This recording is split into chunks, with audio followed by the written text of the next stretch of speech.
بسم اللہ الرحمن الرحیم صلی اللہ علیہ وآلہ وسلم۔ ناظرین محترم، پیارے ساتھیوں، السلام علیکم ورحمۃ اللہ وبرکاتہ۔ صحابہ اکرام میں بادشاہت کا ٹائٹل حضرت امیر معاویہ رضی اللہ تعالیٰ عنہ کو جاتا ہے۔ جب خلافت کے بعد عنان حکومت اموی خاندان میں منتقل ہوا تو جلیل القدر صحابی حضرت امیر معاویہ رضی اللہ تعالیٰ عنہ نے 19 سال تک 64 لاکھ مربع میل یعنی آدھی دنیا پر حکومت کی۔ سیدنا حضرت امیر معاویہ رضی اللہ تعالیٰ عنہ کے بارے میں آقائے دو جہان حضرت محمد صلی اللہ علیہ وآلہ وسلم نے فرمایا، یہ روایت جامعہ ترمذی میں موجود ہے، اے اللہ معاویہ کو ہدایت دینے والا، ہدایت پر قائم رہنے والا اور لوگوں کے لیے ہدایت بنا۔ کنز الاعمال میں آپ صلی اللہ علیہ وآلہ وسلم کی ایک اور حدیث منقول ہے کہ آپ صلی اللہ علیہ وآلہ وسلم نے فرمایا کہ اللہ تعالیٰ قیامت کے دن معاویہ رضی اللہ تعالیٰ عنہ کو اس حالت میں اٹھائیں گے کہ ان پر نور ایمان کی چادر ہوگی۔ آپ صلی اللہ علیہ وآلہ وسلم نے ان کے بارے میں اور فرمایا کہ معاویہ بن ابی سفیان میری امت میں سب سے زیادہ بردبار اور سخی ہیں۔ ان احادیث سے ظاہر ہوا کہ حضرت امیر معاویہ رضی اللہ تعالیٰ عنہ وہ خوش نصیب انسان ہیں جن کو جلیل القدر صحابی ہونے کے ساتھ ساتھ کاتب وحی اور پہلے اسلامی بیڑے کے موجد ہونے کا اعزاز بھی حاصل ہے۔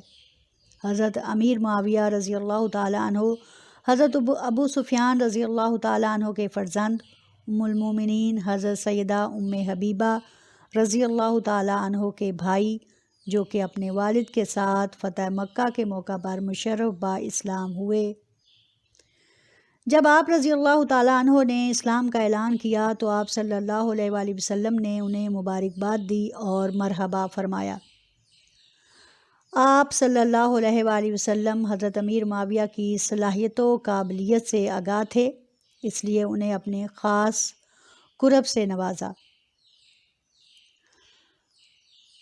فتح مکہ کے بعد آپ صلی اللہ علیہ وآلہ وسلم کی معیت میں رہے اور بقیہ غزوات میں بھرپور حصہ لیا۔ ان کے بارے میں مزید جاننے سے پہلے ان کا حلیہ اور شخصیت کے بارے میں جانیے۔ حضرت سیدنا امیر معاویہ رضی اللہ تعالیٰ عنہ سرو قد، لحیم و شہیم، رنگ گورا، چہرہ کتابی، آنکھیں موٹی، گھنی داڑھی، وضاقتہ اور چال ڈھال میں شان و شوکت، مگر مزاج اور طبیعت میں زہد و تقوی، فروتنی، حلم اور بردباری، اور چہرے سے ذہانت و فطانت مترشح یعنی کہ واضح۔ آپ رضی اللہ تعالیٰ عنہ آپ صلی اللہ علیہ وآلہ وسلم نے قرآن مجید کی حفاظت کے زمرے میں کاتبین وحی کی ایک کمیٹی بنائی۔ ان میں 6 نمبر امیر معاویہ رضی اللہ تعالیٰ عنہ کا تھا۔ آپ رضی اللہ تعالیٰ عنہ کو آپ صلی اللہ علیہ وآلہ وسلم کے خطوط تحریر کرنے کا شرف بھی حاصل ہوا۔ سیدنا حضرت امیر معاویہ رضی اللہ تعالیٰ عنہ کو آپ صلی اللہ علیہ وآلہ وسلم کے ساتھ سفر و حضر میں بھی خدمت کا موقع ملا۔ ایک مرتبہ آپ صلی اللہ علیہ وآلہ وسلم کہیں تشریف لے چلے تو سیدنا امیر معاویہ رضی اللہ تعالیٰ عنہ بھی خدمت کے لیے پیچھے پیچھے ہو لیے۔ راستے میں حضور صلی اللہ علیہ وآلہ وسلم کو وضو کی حاجت ہوئی، پیچھے مڑے تو دیکھا حضرت امیر معاویہ رضی اللہ تعالیٰ عنہ پانی کا برتن لیے کھڑے ہیں۔ آپ صلی اللہ علیہ وآلہ وسلم بہت متاثر ہوئے، وضو کے لیے بیٹھے تو فرمایا، معاویہ تم حکمران بنو تو نیک لوگوں کے ساتھ نیکی کرنا اور برے لوگوں سے درگزر کرنا۔ حضرت امیر معاویہ رضی اللہ تعالیٰ عنہ فرمایا کرتے تھے کہ اسی وقت سے مجھے امید ہو گئی تھی کہ حضور صلی اللہ علیہ وآلہ وسلم کی پیش گوئی صادق آئے گی اور میں کبھی نہ کبھی ضرور خلیفہ بن کر رہوں گا۔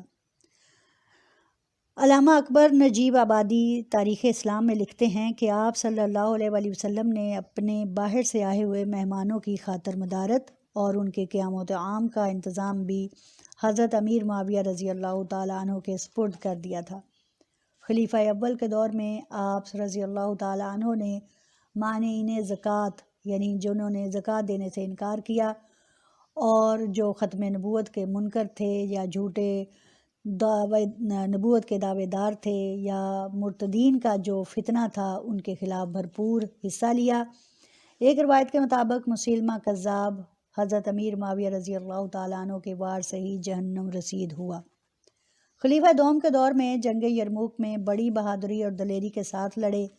خلیفہ سوم کے دور میں بھی جہاد و فتوحات میں مصروف رہے اور آپ رضی اللہ تعالیٰ عنہ نے رومیوں کو شکست فاش دیتے ہوئے طرابلس، شام، اموریہ، شمشاد، ملتیا، انطاکیہ، ترتوس، ارواڑ، روڈس اور صقلیہ کو حدود نصرانیت سے نکال کر اسلامی سلطنت میں داخل کیا۔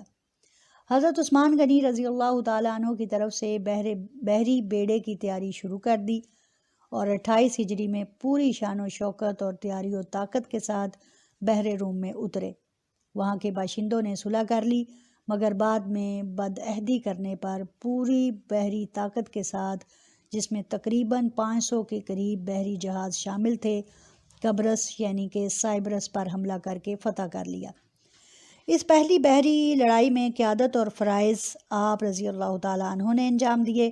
اس لڑائی میں بڑے جلیل القدر صحابہ اکرام بھی آپ رضی اللہ تعالیٰ عنہ کے ہمراہ تھے، جن میں حضرت ابو ایوب انصاری، حضرت ابو ذر غفاری رضی اللہ تعالیٰ عنہ، حضرت ابو دردہ رضی اللہ تعالیٰ عنہ، حضرت عبادہ بن صامت رضی اللہ تعالیٰ عنہ اور حضرت شداد بن اوس بھی شامل تھے۔